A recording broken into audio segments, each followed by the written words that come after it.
An American revolution in talk TV is here. NRA News, Cam and Company on Sportsman Channel. Now, the Washington Post announcement made this afternoon that Jeff Bezos from Amazon.com is purchasing the Washington Post for the low price of $250 million, 250 million cold ones.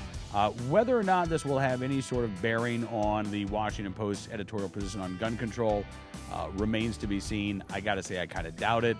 They've been vociferously anti-gun forever, it seems, and I don't expect that to change anytime soon. Brian Preston from PJ Media joins us to talk about their latest attack on gun ownership, actually gun transfers. Brian, how are you, sir?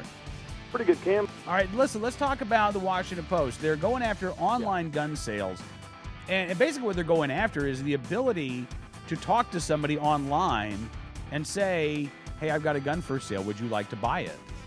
Yeah, which we should have the freedom to do in a country where we have the freedom of speech and we have an open online marketplace like we have. But the Post ran this story this morning, and it's one of those stories that catches your eye because it's so full of misleading statements. I counted up 5 of them without really trying very hard and without having any coffee this morning when I wrote the story.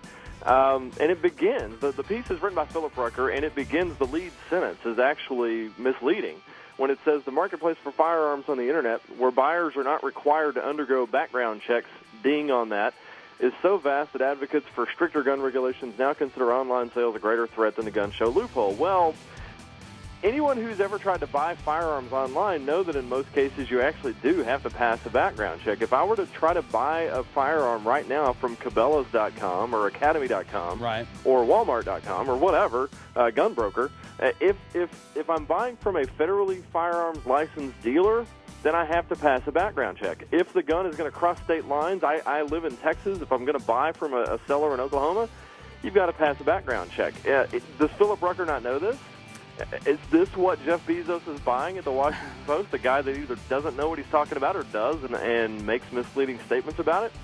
It's an interesting set of questions. Well, it is. And, you know, to be perfectly honest with you, Brian, you would think that the reporter would know this stuff, but frankly, I've seen some gross misinformation out there when it comes to the gun debate. So, honestly, in some cases, I don't know if these are reporters who just aren't doing their basic job, or who perhaps see their basic job as to not provide information, but to provide misinformation. NRA News, Cam and Company, Monday through Friday at 5 p.m. Eastern on Sportsman Channel.